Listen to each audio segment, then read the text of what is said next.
యేసుక్రీస్తు నామములో మీ అందరికీ శుభములు. ప్రియ స్నేహితులారా, ఎలా ఉన్నారు? అందరూ సంతోషంగా ఉన్నారని నమ్ముచున్నాను. ఈ సాయంకాల సమయంలో మన అనుదిన వాక్య ధ్యానంలోకి వెళ్దామా?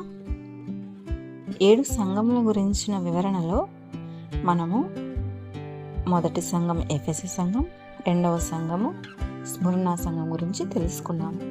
ఇక 3వ సంఘం గురించి తెలుసుకుందాం. ఈరోజు 3వ సంఘం పేరేంటంటే పెర్గము. దాని గురించి మనం ప్రకటన గ్రంథము 2వ అధ్యాయము 12వ వచనం నుంచి కొన్ని వచనాలలో రాయబడింది. చదువుదాం. పెర్గంలో ఉన్న సంఘపు దూతకు ఇలాగో రాయము: వాడి అయిన 2 అంచులు గల ఖడ్గము గలవాడు చెప్పు సంగతులేవనగా, సాతాను సింహాసనమున్న స్థలములో నీవు కాపురమున్నావని నేను ఎరుగుదును. మరియు సాతాను కాపురమున్న ఆ స్థలంలో నాయందు విశ్వాసి అయి ఉండి నన్ను గూర్చి సాక్షి అయిన అంతిపయ అనువాడు మీ మధ్యను చంపబడిన దినములలో నీవు నా నామము గట్టిగా చేపట్టి నాయందలి విశ్వాసమును విసర్జింపలేదని నేను ఎరుగుదును. అయినను నేను నీ మీద కొన్ని తప్పిదములు మోపవలసి ఉన్నది.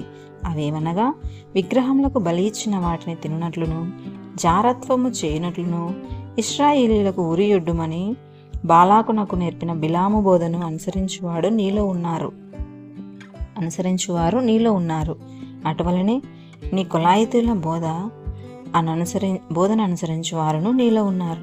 కావున మారు మనసు పొందుము, లేని ఎడల నేను నీ యొద్దకు త్వరగా వచ్చి నా నోట నుండి వచ్చు ఖడ్గము చేత వీరితో యుద్ధం చేసేదను. సంగములతో ఆత్మ చెప్పుచున్న మాట చెవిగలవాడు వినుగాక. జయించు వానికి మరుగైయున్న మన్నాను భుజింపనెత్తును, మరియు అతనికి తెల్లరాతి నెత్తును.